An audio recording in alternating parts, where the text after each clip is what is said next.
Oh, I want to have group sex with her and Mrs. Maisel. Hi. What? Hi. Character? What? Hello. Well, either one. Steph, that's right. I mean, I've saw these photos. I listened to the show, and you're coming on to Glenn Kirshner, and then you're hanging on Fugelsang and Schiff, and I'm like, available today to be on the show from New York? Just saying. Exactly, on the Mrs. Maisel writing staff. And Travis said if you have any complaints on my sexually harassing you on Twitter, you can send those complaints to the head of HR here, which is Stephanie at StephanieMiller.com, and I will look into it. I feel safer now. Jen, it is, wow. It's emotional. The little girl in the bomb shelter singing Let It Go. And I mean, how can you not be the Ukrainian woman that got to the other side in Poland, sat down and played We Are the Champions on the piano. And it's just, okay. How are you feeling? You also pointed out, by the way, because you're the expert in these things, President Zelensky is Gen X. That's right. But he is just so badass, isn't he? He's great with communication. He's great at using the internet for getting his message across. Yeah. It's just very simple and straightforward. And I'm here. I'm not leaving. This is what we're doing. But a little bit of that kind of sardonic, sarcastic kind of, hey, don't believe the disinformation. I'm here. I just love him. I love wow, I'm so impressed. Well, you tweeted, I can't get enough Zelensky. I feel like you're trying to make me jealous, and I'm just, tweeting pictures of me hanging off of John Fugelsang and Adam Schiff.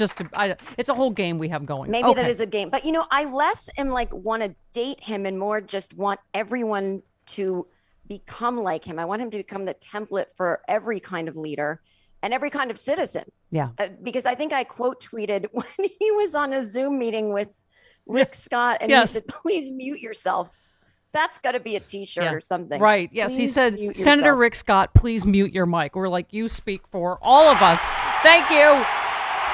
But yeah, I mean, how I'm doing emotionally, I had a little bit of a throwback to the 1980s fear of nukes.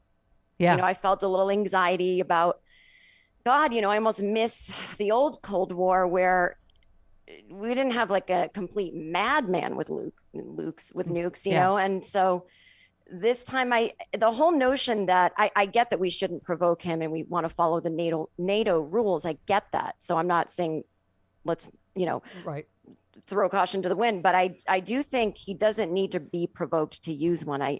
I can just see him being the type of person that's like, well, if I can't have you, no one can. And exactly what I said. That's what I said earlier. I'm like, he's balls deep in this now. Like, how many war crimes is he into this, including attacking a nuclear plant?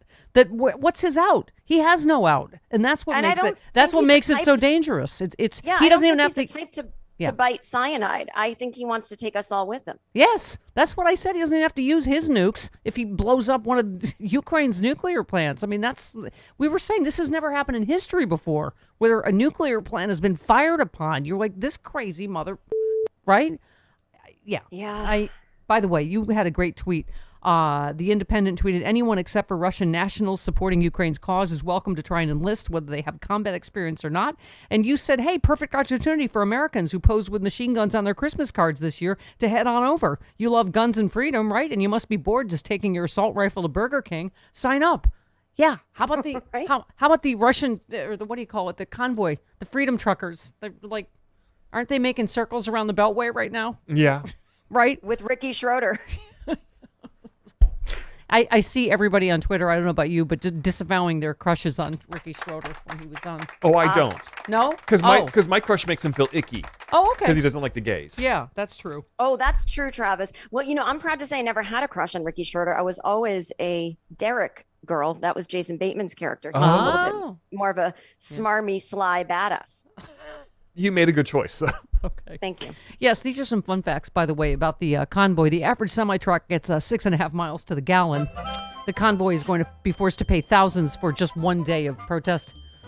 The truckers said they're going to increase the number of loops they will make each day, but I know some of them, I heard yesterday, gave up after one lap or maybe two. Today they say they're going to do 2 laps. Oh, are they? Okay.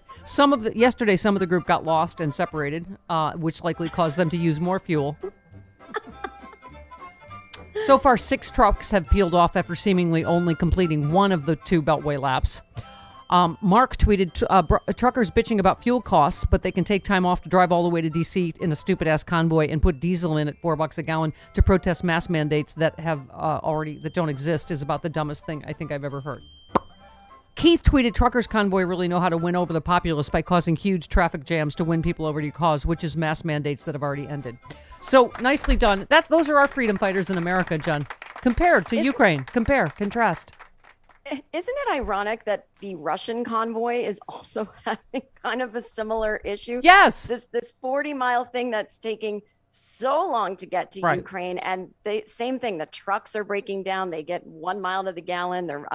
Right. They're sabotaging their own, trucks, and so they're surrendering in some cases. You're like, what?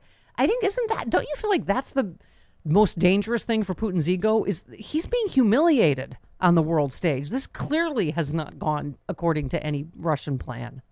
No, the only thing that soothes me about him not being humiliated is he does have some control over the media, so he can release his propaganda videos, and so he can save face by lying.